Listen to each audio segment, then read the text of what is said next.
You're about to enter a world where the inexplicable challenges reality. In moments, we will reveal dark secrets and stories that will make your heart accelerate. Before you start, subscribe to the channel and leave your like so as not to lose any details of this mysterious journey. Let's go. The echo of the hill. I have always been skeptical of rumors, but there are stories that root in the mind and refuse to disappear. High of the size, as we called our neighborhood, the routine followed its own measure. The day began with the sun lurking through the crooked tiles of the houses, while an incessant wind swept the alleys, carrying the dust and secrets of every corner. Between neighbors, solidarity was certain. Donna Jurema always brought a warm tea, her Americo was disposed of repairing others' roofs, and the young Edgar helped carry the purchases of Mrs. Margarita. Thus, a chain of small favors kept alive the hope of that simple corner. In the heart of the neighborhood, the old bar of Albano was lifted an unlocked yellow building, with plastic tables and a sign that had seen better days. During the early hours of the night, the place was buoyant of conversations and laughter. But after 10, the internal lights flashed in a deserted scenario, as if the bar entered a restless sleep. It was in this environment that Lecco came up, a man in his early 30s that he soon earned the nickname, although his real name is different, for doing a little of everything. He discharged boxes of drinks, swept the floor, straightened chairs, and whenever a car had problems, had to help, even if it was just pushing or holding a flashlight. Many whispered that Lecco carried in himself a restlessness, a distant air, a fruit perhaps of issues that never clarified. Even being educated and receiving a change in the form of food, he seemed to have taken refuge in a silent routine. Everything seemed to follow the course until Albano, the bar owner, had suddenly sick. Without warning, he locked the establishment and left towards a relative's house in another city, leaving the bar dark, with boards sealed by boards. Lecco, however, remained. Sitting on the door of the door, he expected day after day the return of his former boss, even though he knew in his heart that that day he would never come. Some neighbors tried to offer a shelter or mattress, but the man always returned to that position, peering through the cracks as if awaiting the rebirth of what was the pulsating heart of the neighborhood. It was then that strange rumors began to circulate. After 10 p.m., muffled voices echoed through the closed bar as if someone dialogues with Lecco. Mysterious laughs and reports of yellowish lights flashing inside, even though the electrical installation was disabled for months, spread the mood of haunting. My brother Rafa, then 10, was the most curious of all and insisted on unraveling the puzzle. One night when we returned from the soccer field, he poked me and pointed to the side of the bar. For a moment, I saw Lecco stopped in the dim light, accompanied by a tall, horny and wrapped figure in a dark cloth, whose face was lost in the shadow. Rafa, with a trembling voice, muttered, "There's someone with Lecco. It's not a common thing." Even if I tried to deny the account, the climate of mystery intensified. While Lecco spent the days reorganizing glasses and chairs inside the bar, the community was divided between the desire to help him and the fear of the inexplicable. In the first few weeks, we thought he would abandon the wait, but his persistence only increased rumors. Women's voices and ghostly laughs began to be heard, and on Thursday, remembered for being a fair day in the neighboring neighborhood, an inexplicable detail came. In a piece of wood against the facade, a dark spot was formed, outlined as the outline of a woman with hands together, in a pose that resembled a prayer. Immediately, many women gathered to bless her, calling her Our Lady of the Winds or Saint of the Flames, while skeptics attributed the phenomenon to simple pareidolia. Father Teodoro, a firm young man in his convictions, visited the place and rebuked everyone. "This is no miracle. If you want to pray, the church is open daily. Don't be loving a burnt board." After the sermon, he removed his candles and plaque, handing the wood to Lecco, which grabbed it hard, making his fingers almost white, and disappeared between the rubble. From that day, Lecco was barely seen on the sidewalk, and from time to time, residents claimed to hear discreet dialogues from inside the bar, even with the main door locked. Some speculated that he had found a way to get in the back, but no one knew for sure. One night, a tragedy was consumed. While a commotion was set in the street, shouts, dog barking, an orange flash in the sky, and a strong smell of smoke, my father ran toward the abandoned bar. Upon arriving, he found neighbors trying to erase his flames with buckets, while he himself, his arms marked by the soot, received help after burning his hands in the desperate attempt to enter. In the middle of the fire, I spotted Leko, kneeling, with the body alien to pain, and next to him, a slender shadow hovered near the counter, as if shared the destination. The fire spread quickly, swallowing the bar in a moment, and when the firefighters finally controlled the flames, there was no way to save Leko. The next morning, the building was unrecognizable, a charred facade, broken, and a provisional wall erected to keep the curious people away. It seemed that night, besides Leko, a part of the peace and innocence of our neighborhood had been lost forever. Today, when the wind blows hard, I feel a chill, and at certain times, I hear a whisper that refers to that mysterious plaque, which has never reappeared. 2. The shadow in the hallway. From a very young age, the memories of my old house were marked by something I couldn't explain. I lived with my parents and my 3 brothers in a typical interior residence, where an extensive corridor connected the room to the other rooms. My mother always said that I had a fertile imagination, and my father played that I spent other time in front of the television. However, at age 6, I realized that it was not just fantasy. In a silent dawn, I woke up with the need to go to the bathroom. The door was so high that everyone in the house knew something was happening. As I crossed the corridor, I came across a lonely figure by the room table. From the discreet shape of the bun and the clear toned clothes, I assumed it was my mother. But there was something wrong. The stance of the figure was clumsy, with a visibly inclined shoulder, and the air seemed heavier, loaded with an unexpected cold. I called softly, "Mother?" But there was no answer. In a second, the silhouette moved slowly toward me, and I, taken by dread, ran to my room without turning to look. For many years, I kept the episode as if it were just a nightmare, until, in an unpretentious conversation, my older sister confided having seen something similar, a standstill beside the couch, which vaguely resembling the maternal countenance, but exuded an aura of restlessness. My younger brothers, too, in times of silence, reported that somehow a presence watched them through the cracks in their doors, immovable and without sound, disappearing soon after, as if it were just a sigh at night. Over the years, the appearances have become sporadic, without clear explanation. There has never been a drastic rite or change in the house. Simply, that feeling of being observed ceased as suddenly as it had arisen, but left a persistent question. Was it a collective child delirium, or something that the human mind can never understand completely? Today, even when the corridor seems empty at dawn, the memory of that figure remains.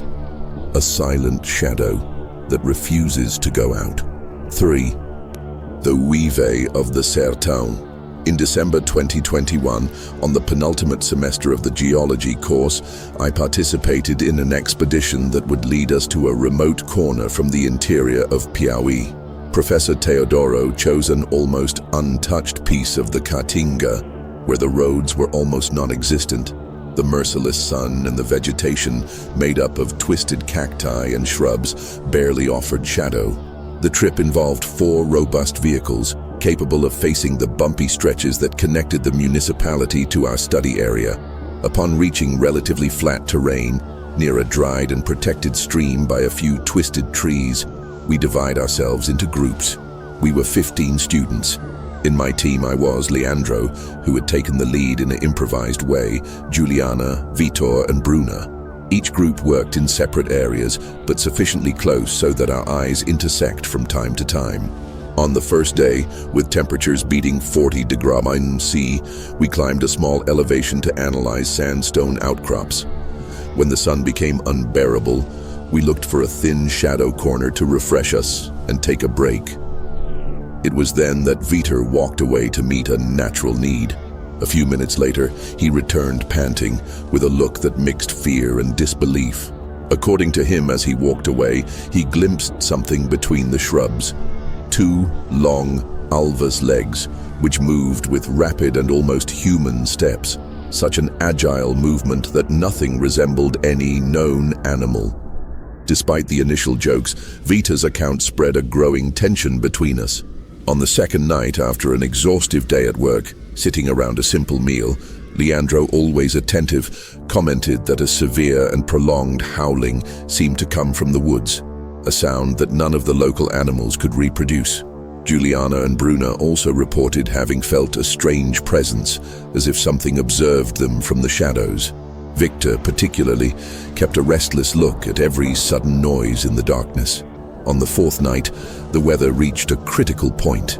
After dinner, when most gathered, Bruna and I were in charge of storing the utensils. The nightly, hot and charged with dried leaves whispered between the trees, and the weak light of the bonfire barely illuminated the surroundings. Suddenly, Bruna released the cloth and pointed to the stream. There, between the vegetation, something moved. Two slender and pale legs came briefly, illuminated by a clarity that resembled the trembling light of a candle, advancing with unusual agility. Paralyzed by terror, we were real estate, while an even more intense howl was spreading through the woods. Without wasting time, we ran to call Leandro, and in a few minutes we formed a group with lanterns lit, walking cautiously through the ground. Each step seemed to be taken under the surveillance of something invisible. As we reach the margin of the stream, we find strange footprints, circular marks arranged in 2 rows, larger than those of a human, interspersed with common tracks of animals.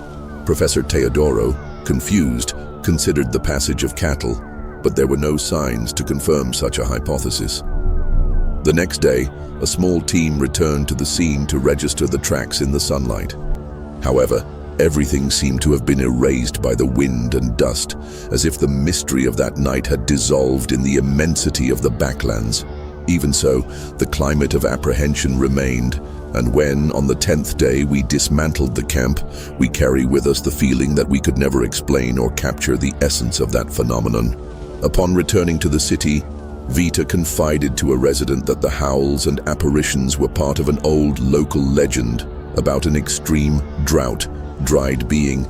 He walked erect over the elderly, known among the elders as straight from the backlands. Whether myth or reality, that episode was recorded in our souls, a reminder that there are mysteries that reason hardly unveiled. Ifi, the reflection of the fair. My name is Raphael, and during my years as a walking trader at a popular fair in a large metropolis, I lived an experience that changed my life. Every day I rode my small tent and offered a variety of products, T-shirts, caps, and other accessible articles, to the audience that was driving on that whirlwind of sounds, colors, and aromas. The fair was a true cultural mosaic, where salespeople shouted offers, food stalls exhaled inviting smells, and chaos mingled with tradition. On a routine morning while organizing my products, I came across a singular item, an old mirror with a dark wood frame, richly worked with carvings that resembled delicate flowers. Despite its somewhat matte surface, the mirror exuded a peculiar shine and seemed to draw attention almost hypnotically. The seller, a serene faceman named Joaquim, assured that the play was a rarity, discovered in an abandoned deposit. After some negotiation, I bought the mirror for a value that, though high to me, that lived from small nozzles, it seemed a promising investment. I installed the mirror on the wall of my tent to highlight customers, who soon enchanted with the rustic charm of the piece. Women praised the frame, stating that it would bring a vintage touch to their homes, and many had fun looking at the reflection when choosing clothes. However, in a matter of weeks, I began to notice strange events. As I organized the products, I swear I saw a silhouette moving gently behind me in the reflection. I turned immediately, but there was no one. I tried to convince myself that it was just lighting or tiredness, but the feeling of being observed persisted. Some customers also commented that when they leaning against the mirror, they felt as if a presence examined them. A lady, when she tried a hat, let out a sigh and muttered that there seemed to be hidden eyes on the frame. A boy, interested in a sports t-shirt, commented that the play exhaled a heavy air, as if he carried stories of dark times. The discomfort began to settle in, and the environment of my previously excited tent was permeated by a disturbing energy. One Sunday, when the fair was in full activity salary payment time and high movement, a man of marked strokes and penetrating look, dressed in simple clothes and a hand-spent straw hat, approached my tent silently. He examined the mirror carefully and, in a contained tone, warned me, "If I were you, I wouldn't keep this object long. It carries too strange to ignored." Intrigued, I sought Mr. Joachim, but his explanations were merely saying that the mirror had been found in a deposit of a prisoner known for keeping peculiar collections. The mention of strange collections made no sense to me, but unable to dispel the sense of restlessness, I continued with sales, even though the numbers began to fall and customers seemed to avoid the place. Soon the nightmares intensified. I dreamed that I traveled a dark corridor where, when I came across a gigantic mirror, I saw my transformed reflection. No longer me, but a man of accusing look that seemed to use my body. He woke up sweating cold, with a rapid heart, and tried to hide the fear of everyone. Some customers even commented that as they approached the mirror, they felt an inexplicable weight or even saw figures moving subtly in the frame. Desperate, I decided to seek help. I consulted Donna Lourdes, a known Benzith in the region, who, examining the piece, murmured words of protection as she passed a branch of rue over the surface. Even so, the discomfort did not give in. A few days later, after a new night of nightmares, where a voice whispered my name repeatedly, I made the decision. I could not live with that cursed object longer. On a grey afternoon, I left the fair with the mirror carefully packed and sought help to break with that negative energy. I invited Donna Lourdes and her Nelio, an experienced healer, and together we headed for a wasteland on the outskirts, away from curious looks. Under the trembling glow of a flashlight, we positioned the mirror over some concrete blocks. His Nelio spread coarse salt around as Donna Lourdes chanting low prayers. With a piece of wood in hand, I gave the first blow. The mirror resisted. In the second, a crack came, and in the third, he shattered with a dry and final sound, as if an invisible barrier had been broken, releasing the accumulated tension for so long. After the ritual, the shards were collected, and according to the rituals, burned to neutralize any remaining energy. The feeling of malaise that accompanied me began to dissipate, and over time, sales stabilized. I abandoned the walking trade and started to look for work that did not expose me to objects of dubious origin, learning to trust my instincts. After all, when something disturbs our inner peace, the cost can be much higher than any profit. Each episode, from the high-sci mysteries to the hidden secrets in the old mirror, left deep marks in our lives. These are stories that, although involved in legends and uncertainties, teach about the importance of unity, caution, and respect for the forces that sometimes hide in the shadows of our daily lives. To those who accompany these chronicles, I invite to reflect on the puzzles that camouflage themselves in routine and never underestimate the power of the unknown. If you are new here, subscribe and activate notifications. There are always more stories to tell, where the mystery hides on every corner of life.